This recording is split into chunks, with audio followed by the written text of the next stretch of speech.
These politicians will just run over everyone, hijack the whole of Nigeria to themselves, and nobody will be able to win elections in the next 20-something years to come. So God has to settle it. You know, for as long as you have a Mahmoud Yakubu in INEC and his type who don't really care, because what he did was reckless. All he needed to do was to just slow down for a few days or even a few weeks, clean up the election. And then whoever you declare then, even if it's still not perfect, it will not be as bad as this one where you just dismiss everyone that tried to correct him, to advise him. He ignored. I remember Senator Dino Melaye standing up and saying, look, we have our own papers, we have this, we have that. He said, no. Whatever you have, keep it, go to court. I mean, that was reckless. Very, very reckless. And that's why we're in this mess. No matter how desperate you are in life, don't force anything. Let God just do it. If it is your destiny, you will get it. If it is not, you won't get it. So I know that a lot of people don't understand what is going on. People think elections are just held and determined by votes. No. Elections are held and determined first by qualification. If you are disqualified from an election, you cannot be a beneficiary of the election. Go and check the case of Rotimi Amechi in Rivers State, how Rotimi Amechi became governor. Okay? So there are instances like that where once you are disqualified, that's it. You cannot, even if you like, win 100%. Once you are disqualified, you cannot be the beneficiary. It's about the rule of law. Do I believe in my country? If I didn't believe in my country, I won't be doing what I am doing. Like I told you, I can afford to live anywhere else in the world. I have a second passport. Yet I'm not living in those countries. I doubt if I spend up to 2 months in a year in any part of the world. I'm here. I travel a lot, but Nigeria is my base. I love Nigeria so passionately. In fact, sometimes my wife feels that, hey, what manner of patriotism is that you worry yourself too much and, you know, you have sleepless nights and all that. They've put us in detention. They've forced us into exile. I lost everything I ever worked for in this country. And we came back. And I'm still speaking the truth. I've never been in government. Never. And just imagine that I know practically everybody in government, and yet I've never been in government. It's a voluntary choice. That's what I chose for myself. I love my freedom. I love my ability to speak truth to power. It's nothing personal. If you see me tomorrow with Tinubu, you see me tomorrow with Kwankwaso, you see me tomorrow with Peter Obi, I mean, you must have seen Peter Obi in my house on my birthday. We're all friends. But if I have cause to talk to him and speak truth to him, I'll say it without fear or favor. In 2019, I was the first to tweet that Alhaji Atiku Abubakar should please congratulate Buhari. And people were abusing me that day. I thought, okay, we should continue the tradition started by President Goodluck Jonathan, whereby he called but I've seen why now he couldn't do that. In a situation where you feel that justice has not been done, nobody's going to congratulate someone who wins through the back door. Nobody's going to do that. So, that's just the way it is. You need to understand that this is nothing personal. It's nothing personal at all. Something was mismanaged somewhere. I believe. That's my opinion. So, and in the days ahead, we realize that these things would not have gone so international. And if Mahmoud Yakubu had tarried a while, just relax a while. Don't rush anywhere. Where are you going? So, but he refused to listen to anybody. He thought once we declare, that's all. Atiku will go to court, lose in court and go home and live happily thereafter. No. No. What's my solution to the failing naira? It's about government policies not working. If government policy works,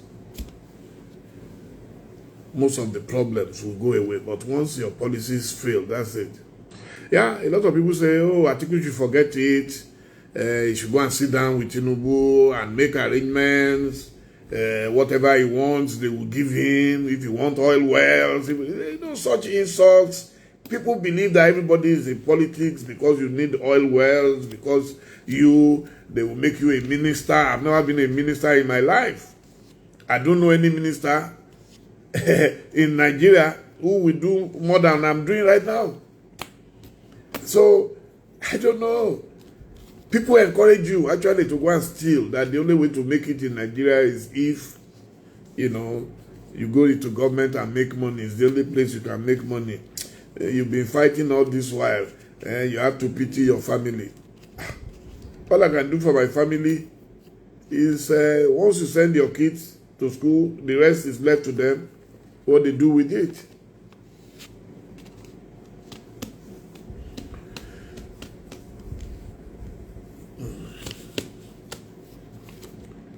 Now the whole world is looking at us as scammers, it's not fair. It's not fair, Nigeria. Nobody wants anything evil for anybody. I can't wish anyone evil. Never. I'm not that type of. I'm a Christian, and my Christianity teaches me to be very reasonable and be fair to everyone. So if there is nothing to hide, then so be it. But I don't know why anybody will waste so much money and resources trying to block access to something that once you become a public figure, that's it. If you ask me what school I went to, I'll tell you. I tell people, yesterday someone was shocked when on television when he heard me say that I did school sat 3 times. And Ruben Abati asked me, is it because you were not brilliant or not? I said, no, my first attempt, I had a poor grade 3. My second attempt, the result was withheld because of mass leakage in 1977. Then in 1978, I got all my credits and I became a pioneer Jambite. We were the first set of Jam in 1978. And I studied Yoruba. The whole world knows I studied Yoruba. The whole world knows that my father died when I was 13 and I was left with a poor illiterate mother who had nothing. Everybody knows I was a squatter at different times in my life. There is nothing to be ashamed of. So before you abuse me, I would have abused myself to you. There is nothing. I've made mistakes in my life that I regret. And I've made mistakes that I have corrected. That's all. There is nobody be above mistake. Nobody.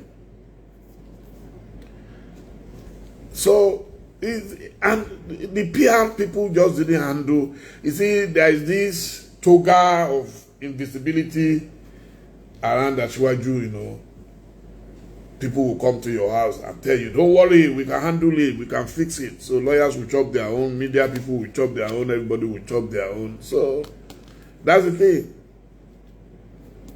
If I have the opportunity, I would have told him that, look, sir, in PR, sometimes you have to try and speak some believable truth, not unbelievable lies. Some lies are not believable, but some truth, even if it's just 50-60%, people can still accept it. And then back the rest up with apologies. Nobody will kill you in life if you apologize for your mistakes. Nobody. But people don't understand PR. They just think, oh no, we can get. I remember yesterday somebody called me in the morning. He said, the mainstream media, they are not carrying the Chicago story and all that. That they must have been bought. And I said, no. Sometimes it takes time for people to get into action. Nigeria is such a place now where people are just weak generally. They don't even know what to believe again. They don't know what to believe. So, That is why a lot of times, so journalists have to be very careful so that they don't go and publish fake news. But the question everybody keeps asking me is that, why are they blocking the release of Asiwaju? I said, I have no answer.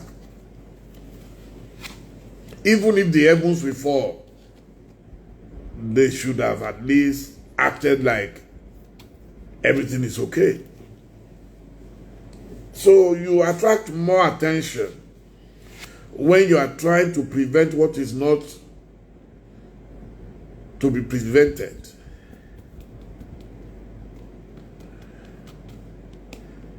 You know?